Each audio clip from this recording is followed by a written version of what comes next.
Welcome back to the show, Bryan. Oh yeah, man. Thanks, dude. So, for people that didn't see your first episode, you want to give a little rundown, like when was your sober date again? My sobriety date is May the 16th of 2021. Okay, so you got a little over almost 2.5 years. Yeah, right at. Yeah, and how does that? How is? Because I talked to you a little over you weren't even at 2 years yet the last time we talked. No. I was like maybe I think I want to say I was like at like a year and like 4 months. Yeah, you were still kind of fresh. Yeah, I mean I'm still kind of fresh if like you look at it in the grand scheme of things. Yeah. Well, and so just another like, what are you sober from? Give a little backstory.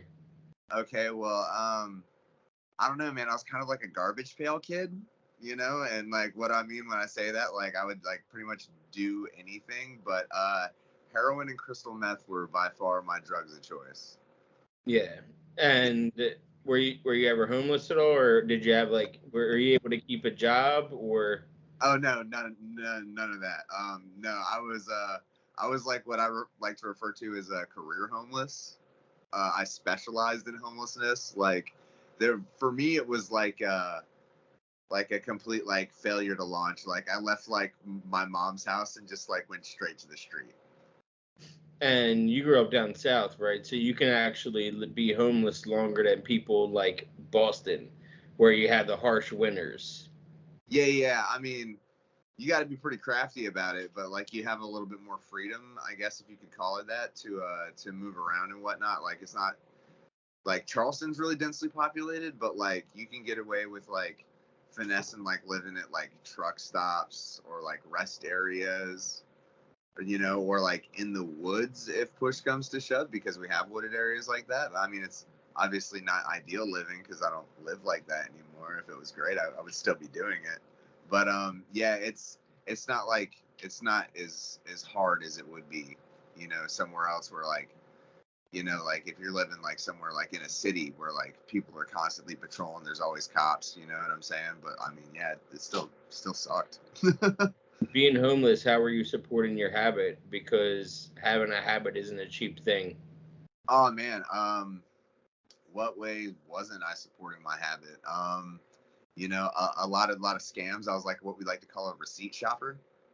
I'd like personally like whenever it came to theft, like my thing was like it was easier for like me to just like steal drugs from somebody than to like actually like steal their things. Which isn't to say that I didn't steal from people, but like boosting from like stores and shit like that. Like I was more so like in like the con aspect of that, like I would like go with other people and I would like be the backup, you know what I'm saying? And like and help them execute that, or like I'd let them boost it and I would go and return it, because like I knew like dope dudes that would like take like fucking gift cards and shit. Like I was running like this Lowe's scam for a long time. Sorry Lowe's if you're watching this. Um, I'm willing to make the amends. But that's like what we did is like, and we were pretty ballsy about it. We would like go to like the same store. Like we wouldn't even like leave the parking lot. Like we would go in and like he would just like boost a bunch of shit, and then he would bring it all out to me, and then I'd just be like, no, I don't have a receipt. Like give me my fucking money. Yeah. I did a lot of like that kind of shit. I remember one time I was with my brother and we were riding through a Publix parking lot, and like we were like, obviously jammed up in Jonesin, and we rolled by this dude's truck and he had a brand new Husqvarna lawnmower in his truck. And keep in mind we're driving my dad's Toyota Echo at the time. And my brother just like stops dead in the middle of the lane, and I'm like, "What the fuck are you doing?" He's like, "Bro, we're getting this fucking lawnmower." And so like in broad daylight, like a parking lot full of people, like just didn't give a shit. Like we just like snagged it out of the back of this dude's truck, put it in the trunk of the Toyota Echo, and like drove through town with the trunk like wide open. Like we obviously like didn't have like any planning. It wasn't lash closed or anything. So like No, you didn't have bungee cords holding like nothing. no, no, no. You just look like a bunch of crackheads that just stole something. I mean, in all fairness, we were. Yeah. So in the last, because we haven't we not that we haven't talked, but we haven't talked on the show since I think it was like November or December of 2021. So, what's a big change that's happened for you since then? Oh man, a lot of big changes really. My wife and I had a son uh, Congrats. in November, or not November. Listen to me, in February. He was born like a month premature, but it's been a really dope experience. You know, he's not my first child. I have 3 kids. But obviously, because of the decisions I was making and the way that like I was living my life, I don't have any rights to my daughter. She was adopted by my ex-wife's new husband, so like that's like kind of like a done deal in a lot of ways. As far as I know, like it's been that like Courtney told me that like she doesn't want her to like pretty much know that I even exist, and like that was like a big part of like the amends process for me. Was like realizing that like trying to like be like, hey, I'm sober now, and like you should let me know this child. Like it's really like not my place to like insert myself into that. You know, I have to like respect that. And like the same thing like with my son. Although his mom does like encourage us to have a relationship, but he's like he'll be 13 this year, and he's old enough to where like he has like a choice in that, and like he goes back between like, and I mean also you know he's a 12-year-old child, so like you know like there's sometimes like he wants to talk with me and he wants to have a relationship with me, and then there's other times that like he just gets caught up in being a kid, you know, and like I keep in touch with him, and like I reach out to him every now and again and like let him know that like you know hey what's up, you know, and like try to do my part, but there's also times where like I back off from it a little bit if I feel like I'm like interjecting myself too much into that, because like all I can really do is like my part in the way of that relationship, you know. But now I get a chance to like be a present and sober and attentive father, and like all those times that like I missed out on my other children's lives, like I've been given an opportunity to be there now, you know. And it's like really like it the forefront of the focus of my life, like outside of like you know God and recovery, you know, like So you were never a new dad, no technically. Like this is the first time where like you're in a relationship with a person, you have the baby, it's on good terms and kind of the right way you want to do it and kind of the way you want to see yourself being a dad.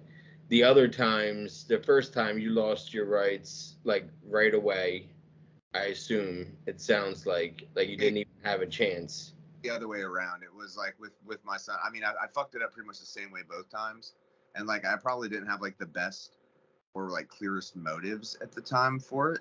Like if like I'm just being completely honest, it wasn't like really something that like I thought about or had any consideration from anybody else. Like I guess to an extent, I was like, well, this is like what I think that I should be doing, even though I wasn't equipped to do. It was like a really like an unfair decision to make for like everybody involved. Like I wasn't thinking about like, you know, am I in a position to be able to step up in this role and fulfill it? I was just like kind of like flying by the seat of my pants, you know? And so like in this situation, like this is like the first like and arguably the only healthy relationship I've ever had, you know, like my wife and I like we had a good foundation set to like be in the position to and like when me and my wife got together, I was like not even thinking in the way of kids. Like I was like I'm done. Like I already did that before I fucked it up. You know, like it's like I'm not gonna do that. But like all that changed is like is I changed. You know, because the person that I was whenever I said that going into it is not the person that I was when the situation came to be. If that makes any sense at all. No, that makes a lot of sense. And it's not letting you off the hook. It just, like you said, you were a different person. You have the right intentions, but you had the wrong moves. Like Yeah, you had the intent to try to be who you thought you're supposed to be, but at the end of the day, you had to learn other lessons first before you could actually be that kind of person. yeah. Like I had like good intentions at the start, but I didn't have the ability to deliver on any of that, you know? And like, I mean, I don't regret any of it, you know, like I mean, I guess that's the best way I can think of to say it. Like, it had to happen that way. I guess in retrospect, I can look back and I can understand. You know, there's like acceptance and understanding and the reasoning in retrospect. Like, did in active addiction, did I use it as like a rationalization and a justification to like keep like abusing and killing myself? Like, absolutely, because like accountability was non-existent in my life. I was just like, oh god, this is another thing to make me a victim. I can go get high over this. This podcast is also sponsored by BetterHelp. If you are looking for therapy and not able to get something right away locally, you can do that with them. Within 48 hours, you can find a therapist to get on telehealth with you. I mean, I haven't heard anything but great things from people that have already done it, that watch my show or listen to my show. If you're looking to get 10% off your first month, you can go to betterhelp.com/MJsPNPMCA.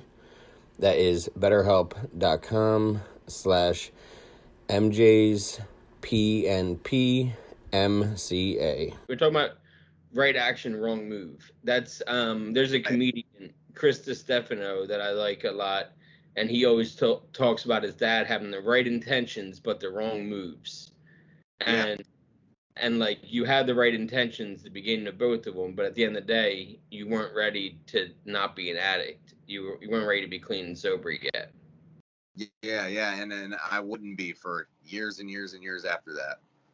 And what was the final straw that broke the camel's back that actually like clicked for you? Well, I mean, in retrospect, it's kind of a funny story. So one day, in typical junkie fashion, I found myself in a Waffle House. And I was like stranded like in the middle of Blairsville, Georgia, and like the Blue Ridge Mountains. And like, I guess like physically, like circumstantially, I'd hit like lower bottoms before. I'd been in like rougher situations. I mean, like, as far as like the standing of my life goes and like my experience, like I'd been in like much lower places. Like, I'd gotten out of the hospital. I spent like 2 months in the hospital with MRSA in my bloodstream, and like I almost died. Like, they had to do like reconstructive surgery in my neck. And so like I spent some time with my brother after I got out of the hospital, and like we had like a place to stay for a little while I recovered from my surgery. And then after that, we were like living in his truck, which like I said, in my experience from where I had been, that was like a step up, you know. But you know, after having like almost died, and like it was like, even like whenever like I was homeless and I was solo, and like I guess like I still had like some like illusion of control to those situations, but like I'd put myself in a situation where like not only was I completely out of control, but I felt like I was completely like at the mercy of like what somebody else wanted to do. Not that that was any different. It was just the circumstances brought like a separate realization to that. And we were up visiting one of his friends who didn't know that I was there, who couldn't know that I was there. So I was spending time spent like 3 days, effectively 4 days, like laid down in the back of this truck nonstop, and I had like a lot of time to do some thinking and shit. And then that culminated with me spending 2 days with this random addict alcoholic who happened to have a camper in the parking lot of this Waffle House that he was nice enough to let me sleep overnight in a couple of nights. And like and I don't know, dude, just like something in those moments like completely broke my spirit, you know. I don't know any other way to word it other than that. And so my sister, who had gotten clean before me, she was involved in you know, Oxford House and all that jazz, and she had been trying to like pretty hard to get me to go and move into one of these houses. But I tried it once before, and I got high in the house, and like I had just enough, I guess, humanity left in me then to like tell the dudes, because I saw they were all doing the right thing, and like I felt kind of bad, so I told them about it. And so Yeah, like and you don't know, Oxford House is like kind of strict for a sober living situation. In my experience, I've heard from other people that have been to Oxford houses, and it seems like it's strict. Is it not? I mean, is Oxford House is only strict in the respect that like they hold you accountable and they expect you to do the right thing. Like they don't co-sign any bullshit. Like you have complete freedom within an Oxford House as long as like you are working some sort of program, you are gainfully employed and being responsible to the house, and you're not fucking getting high. Yeah, I And wasn't knocking it. It just from what I've heard, people have told me like it only really clicked because they went there and they realized they learned how to be a person again. yeah, I mean, and that was my experience. Like I said, my first try with it, I just wasn't ready. But after this experience that I'm speaking on now, my sister had been trying to get me into this particular Oxford house, and like I said, like I was stuck, 7-8 hours away from home, and like I just kind of had like a moment where like I just broke down, and I called her, and she was like, "Hey, you need to call this person." It was the first suggestion that I took, and like in my road to sobriety. It was the first suggestion I took. Hey, you need to call this dude, and I'm like, why? Am I allowed to cuss? Why the fuck am I calling this guy? I don't know this dude. He doesn't know me. Like, what good is this gonna do? And she's like, just hang up the phone and call this guy. And I didn't even know what I was supposed to say, but I called the dude and I told him what was going on, and he was like, all right, bro, let me call you back. And I was just kind of like, okay, well, what the hell is that all about? And he calls me back about 10 minutes later, and he was like, look, dude, this is the deal. He was like, I made a couple phone calls. He's like, I'm going to cash app you some money so that you can cover gas to get home. He was like, but this is the deal. I'll send you this money, but you have to come straight to this house, and we're going to couch you, and we're going to help get you right. And like, I was like, what did I have to lose at that point?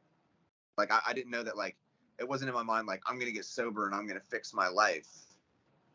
You know what I'm saying? It was just like, I took the suggestion, and like, I was just broken enough to like try something different And other not than what my way. Yeah, because I mean, old crackhead, you would take the cash app and be like, all right, I'm gonna go get high. Yeah, and I think the fact that like my brother was banking on that money to be able to get home too was like part of his motivation for it. And then like I felt like he made it more difficult having me around because like I mean we're different kind of levels of addict, and so like we had our own motivations, because I'm not trying to take his inventory over it, but we had our own motivations for it. And so like I showed up on the front step of this Oxford house at like quarter till 2 o'clock in the morning with like a jacket and like a blanket full of cigarette hole burns and like half a trash bag of clothes. And like that's what started it all for me. Like I met a bunch of dudes who I saw the thing working in, and like they were happy and joyous and free, and like they welcomed me with open arms, and like and they got it, and they were more than willing and like happy to like show me the way. And like the dudes I lived in that house with when I first got sober are like my brothers for life. Like I still talk to those dudes. About a month after I was living there, I found out that one of my roommates was my cousin, which was pretty wild. Yeah. Yeah, I'm still super tight with him to this day. And like the same things that like I you have to get a sponsor in like your first week or two that you're there, and the dude who I met to sponsor me during that time is still my sponsor to this day. Like the things that I started doing like and established my recovery routine like are the same things that I still do to this day that keep me sober. That's Like you were saying, like I learned how to be a person, and it taught me like accountability, responsibility, like stability. What's up? Stability. Yeah, like it just taught me how to be a regular human being, how to give a shit about something other than myself, and to like start living like by the spiritual principles that like the program teaches us to do. And like if it wasn't for having had that experience, like it was a culmination of like my life experience and the situation that opened the door to me being willing to attempt sobriety, and like that initial foundation that I built within Oxford, like I don't think that my recovery would look like what it does now. Yeah, and I agree with you. I think that's played a huge role in how your recovery looks today. And it's a testament to Oxford House and what it can do to help people as broken and, with no spirit left, like you said, then now you have some kind of glimmer of hope because you're surrounded by these people that have a week or two. Because at that time, when you show up to a rehab and you're 0 days and you see people around you with a week, you're like, holy shit, I can get a whole week out of this. Yeah. I can make it a week. Like a week was a big deal on day one. Two Yeah. weeks, that's even a bigger deal. And if you have a month in a right like a rehab, you're like a fucking god in that rehab for having a month Yeah. because it is not expected. Because when you walk in there day one, you're like, all right, who else is in here? Just got here, and you start trying to realize who is who inside this house because I wasn't in a traditional rehab in LA. They turn houses into rehabs. Mm-hmm. So I was in a 14-bedroom house. You know what I mean? I think it was one, two, three, four girls' rooms and 10 guys' rooms. So yeah, it was, and you fit two to a room. And I was in a boy girl house for a rehab, and day one it was my first time in a rehab, and I'm like, what am I doing here, and why am I here again? Because I'm the one that checked myself into rehab. So it's kind of like I was broken and I was ready to go in too. So I get that feeling of feeling like you didn't have any spirit left in you, like you were just completely dejected from who you were Yeah. and not really sure. Like that's why they teach you how to do dishes. They make sure you know how to do laundry. Which, by the way, there's a bunch of people that were homeless that went to my rehab, and they all brought trash bags of clothes. I'll never understand where the homeless are getting these trash bags, but they're fucking expensive at Home Depot. I don't know. I mean, trash bags easy, dude. They're fucking low effort acquisition, dude, and you can get one They're at home. adorable. They're adorable. You can have them out in the rain and not worry about it. They're good quality. Yeah, absolutely. You think of the bum back in the day with the sack and the stick, and you're walking down the street with your clothes and that. Like that's what you think of when you think of like an older bum. Like you think of that, but now it's just carrying a trash bag over your shoulder. Yeah, If, pretty much. if you see somebody sketchy and they're carrying a trash bag in the middle of the day down the street, they might be on drugs. Just Yeah, a head. It might be homeless and on drugs. So, how old is your kid now? You said uh, February. yeah, he just turned 7 months on the 24th. How's that going? It's great, man. He's the bright spot of my life. Like no exaggeration. Like I don't know, man. Like I can come home from work and like I can have like the shittiest day, and like as soon as I walk in the door, like as soon as he sees me, he like lights up with like this big goofy ass grin, and like he's always just like stoked to see me. And like I never even like I mean, I get it, he's a baby and all, but like still like even almost 2.5 years in, like it's still like an adjustment for me to have people like excited to see me and like and want me to be around. And like the fact that like I've been able to like I've had the opportunity to establish like the kind of relationship with my son to where like he even recognizes me Yeah, whenever I'm at the door. Like that's a blessing and a step up. But just yeah, like I've had the opportunity to like cultivate this relationship with him, and like I can just walk in the door and like no matter like how tough the day was, like it's just like instantly worth it. Like, yeah, this is why I do this. yeah. Has your program suffered at all with like your new schedule? No, I'm still hitting the same meetings that I've been like if I put anything before recovery, like I'm gonna lose all that.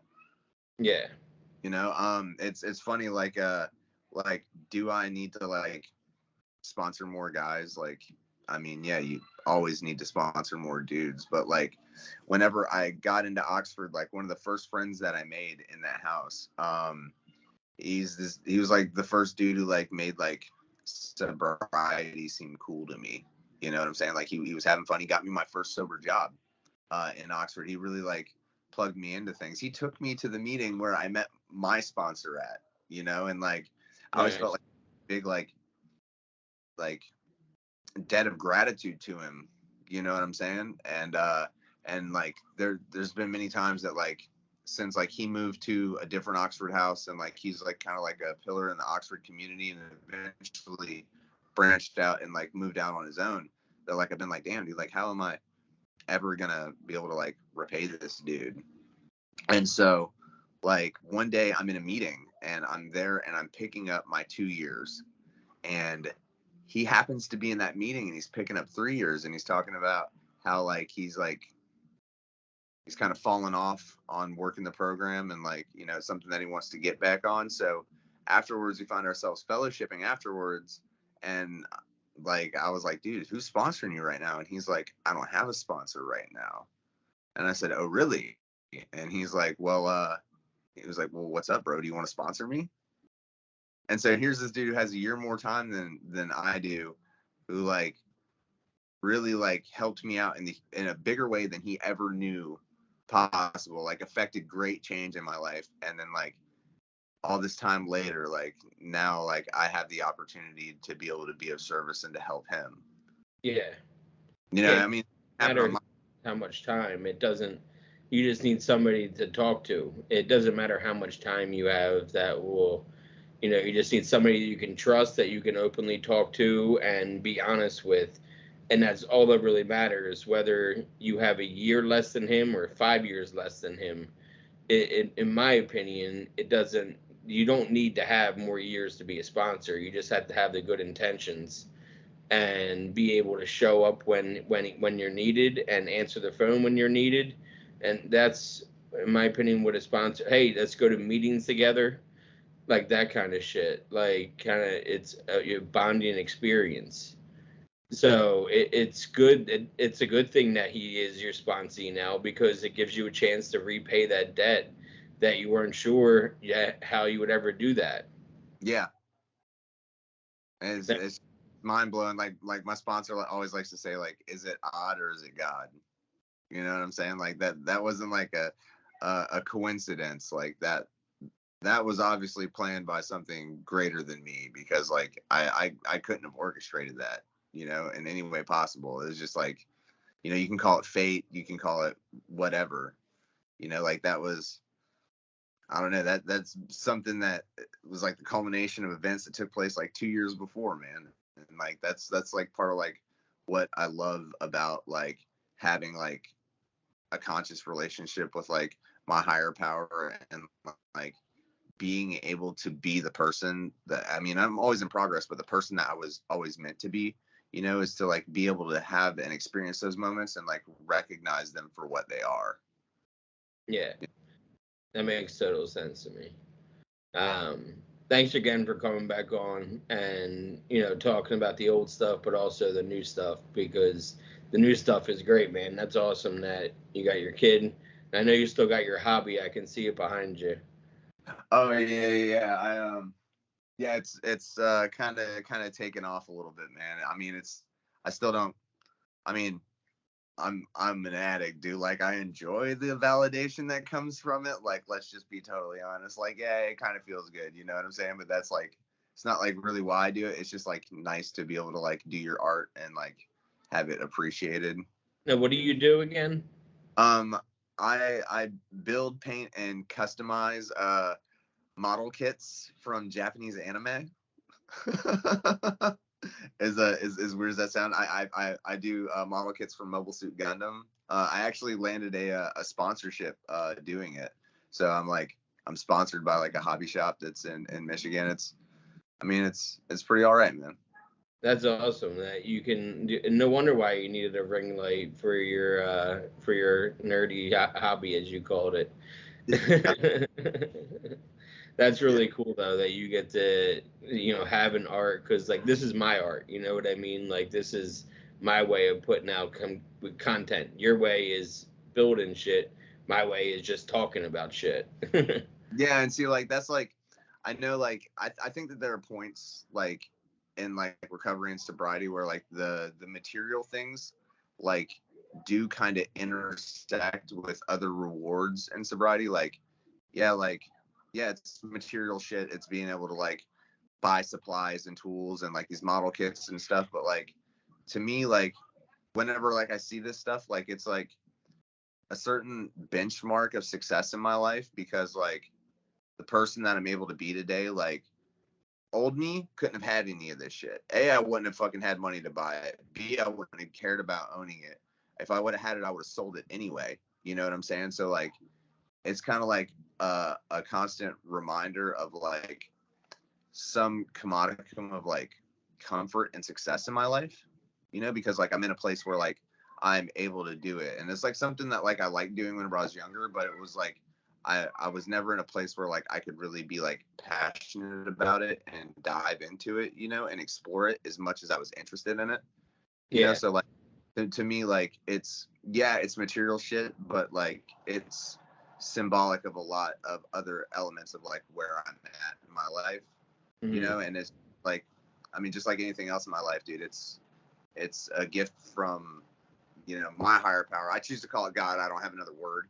You know what I'm saying? But like, it's just something that I've been able to have as a result of having God in my life and like working this program and like living, the spiritual way of life that's been outlined in the program that I choose to work, and like, yeah, I mean, I don't know, anything that's good in my life like has come from that. Yeah. And I'm glad you don't say which program, because I got shit earlier. I posted in a group about like, hey, looking for guests on my show and blah blah blah blah. And the first comment's like, nor radio, nor TV or press. And I'm like, listen, not everybody goes to meetings. Not everybody knows what you're even talking about. Some people have gotten sober other ways and they still have a story to tell. I was Yeah. like, and I was like, and also on top of that, if we're not talking about directly which one you're using, then you're not breaking any traditions, because you're not talking about, like you said, y'all was fellowship, but you never got into which kind of program you use. And I appreciate that, because you're not breaking any kind of traditions by coming on here and talking so openly about your past.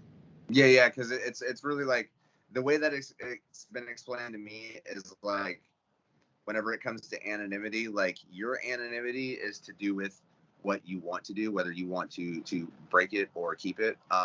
So like you're completely entitled to like recover out loud, but like to disclose like certain names and certain fellowships and things like that is like breaking the anonymity of an entire group of people. And like, like I've had people that like, even in my community, that like I have tagged in recovery related shit on Facebook, that like have like ended up like privately messaging me and been like, hey bro, do me a favor and like don't do that, because they have professional lives and things like that could be negatively affected by their known involvement in said circles and stuff. Yeah, And so those things I've never really thought about, so it's like ever since then, and like that was like brought to my attention, like I try to tread carefully whenever it comes to like respecting certain traditions and stuff that we have.